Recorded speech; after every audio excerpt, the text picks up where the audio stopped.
Bismillahirrahmanirrahim. Assalamualaikum warahmatullahi wabarakatuh. Kembali lagi dengan saya Rizal Irianto, peserta Latsar CPNS Kota Banjar tahun 2026. Gimana kabar semuanya? Semoga selalu dalam keadaan sehat. Allahumma amin.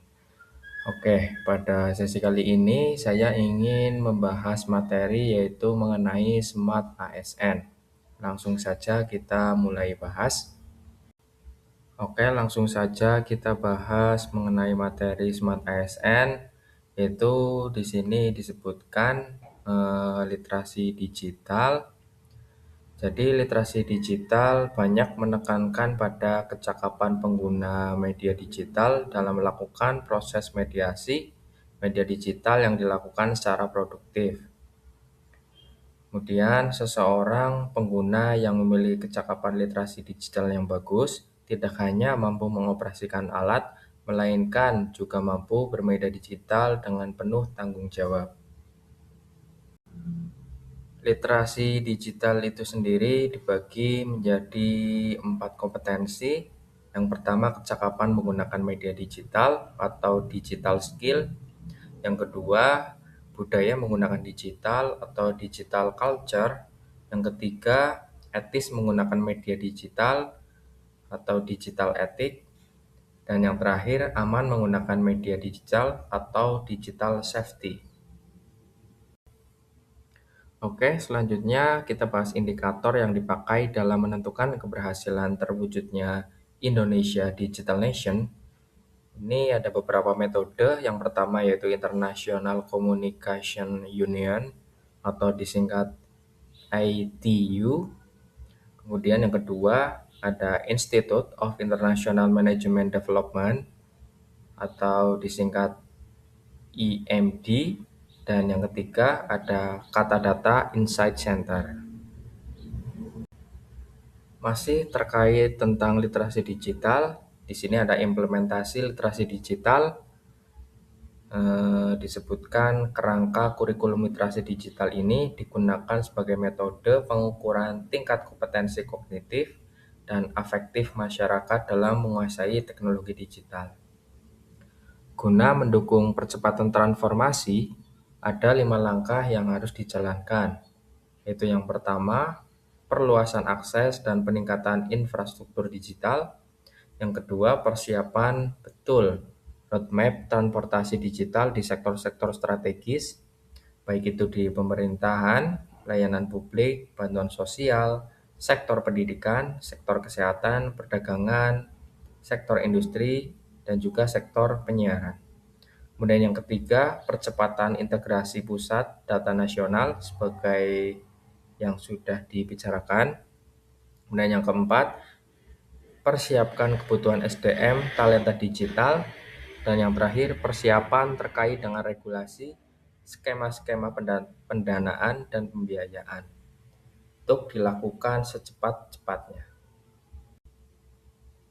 Oke, dalam Smart ASN itu sendiri ada etika bermedia digital, di mana etika bermedia digital adalah kemampuan individu dalam menyadari, mencontohkan, menyesuaikan diri, merasionalkan, mempertimbangkan, dan mengembangkan tata kelola etika digital atau netiquette dalam kehidupan sehari-hari.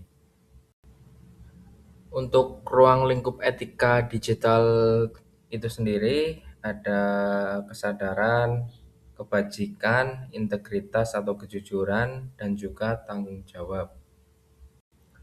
Oke, di sini juga disebutkan ada 3 tantangan dalam menimbang urgensi penerapan etika bermedia digital.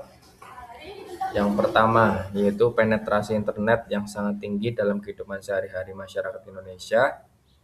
Yang kedua, perubahan perilaku masyarakat yang berpindah dari media konvensional ke media digital. Dan yang ketiga, intensitas orang berinteraksi dengan gawai semakin tinggi. Oke, selanjutnya kita bahas mengenai lanskap digital internet dan dunia maya. Pengertian dari lanskap digital itu sendiri adalah sebutan kolektif untuk jaringan sosial, surel, situs daring, perangkat seluler, dan lain sebagainya. Jadi fungsi perangkat keras dan perangkat lunak saling berkaitan sehingga tidak bisa lepas satu sama lain. Kita juga tidak bisa mengakses dunia digital tanpa fungsi dari keduanya. Ini disebutkan komputer yang paling dekat dengan kehidupan kita adalah komputer pribadi. Komputer merupakan istilah yang digunakan untuk menyebut komputer yang didesain untuk penggunaan individu. Menurut Webben 2015.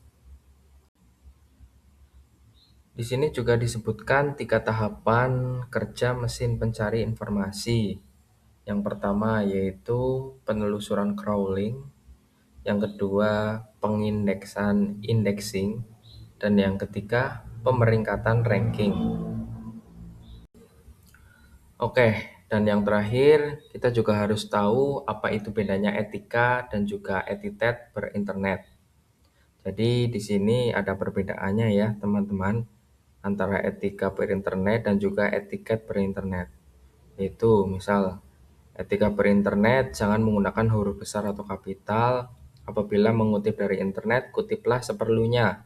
Jadi jangan semua kita copy paste ya teman-teman.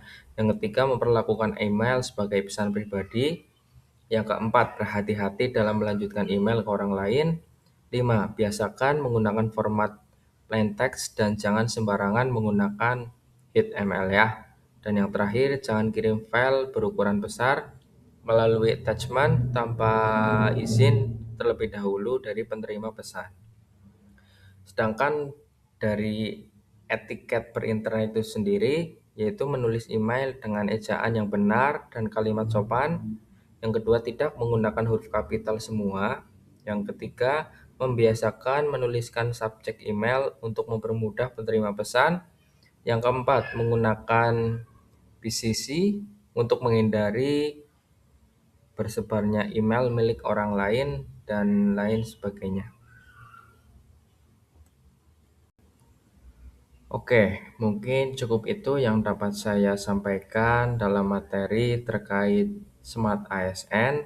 Apabila dalam penyampaian terdapat kata-kata yang kurang berkenan, saya pribadi mohon maaf yang sebesar-besarnya. Tetap semangat dan juga terus belajar. Terima kasih. Wassalamualaikum warahmatullahi wabarakatuh.